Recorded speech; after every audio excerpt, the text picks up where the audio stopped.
ตลอดระยะผ่านมากองทัพเฮาได้เฮ็ดหน้าที่สำเร็จอันมีเกียรติสง่าสามารถรับประกันให้ประเทศชาติมีความเสถียรภาพและมีความสงบอย่างหนักแน่นกำลังป้องกันชาตินอกจากจะปกป้องพื้นแผ่นดินอันแสนหักของพวกเขาแล้วยังนำหน้าทุกกระบวนการและเป็นกำลังได้รับความหักแพงเสื่อมันจากประชาชน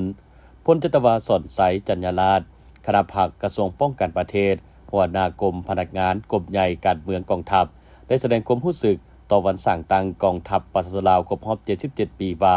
ภายหลังที่ได้รับการสร้างตั้งขึ้นในวันที่3มังกร1949กองทัพประชาชนลาวสามารถจัดได้ผลสำเร็จหลายด้านปัญหาที่พ้นเด่นไม่ได้รับประกันเฮ็ดให้ประเทศชาติมีเสถียรภาพทางด้านการเมืองอย่างหนักแน่นสังคมมีความสงบและความเป็นระเบียบเรียบร้อยโดยพื้นฐานรับประกันได้ความสงบปลอดภัยให้แก่ประเทศชาติสร้างพื้นฐานเอื้ออำนวยให้แก่การพัฒนาเศรษฐกิจสังคมแห่งชาติขยายตัวตามทิศชี้นำของศูนย์กลางภาคชี้นำกับแน่นสภาพการหอบด้านอยู่ภายในและภายนอกชายแดนสมทบกับบรรดาองค์การที่เกี่ยวข้องเพื่อคนกลัวและตีราคาแต่ละปัญหาอย่างภาวะวิสัยถูกต้องตามทัศนะของภาคและแก้ไขสภาพการที่เกิดขึ้นได้ทันเวลารักษาได้ความสงบและความเป็นระเบียบเรียบร้อยตามบริเวณชายแดนเป็นพื้นฐานอันหนักแน่นให้แก่การปกปักรักษาเอกราชอำนาจอธิปไตยและพื้นแผ่นดินอันครบถ้วนของชาติไว้ให้มั่นคงยกสูงสติระวังตัว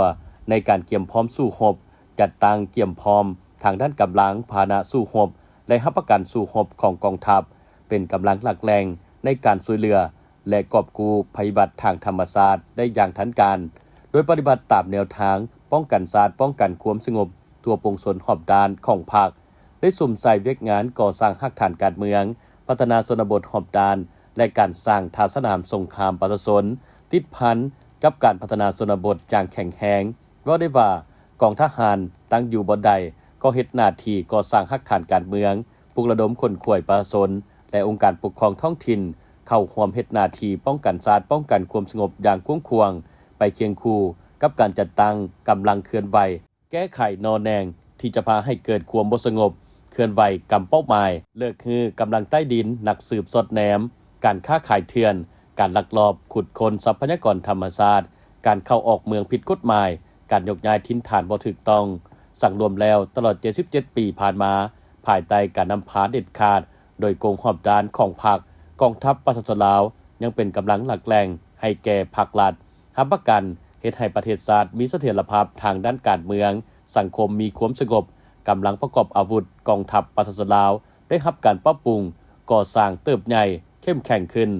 นับทั้งกำลังพลก็คือพาหนะเทคนิคการทหารของบรรดาเหล่าหบยกสูงบทบาทการนำพาที่เข้มแข็งของคณะพรรคทุกคัน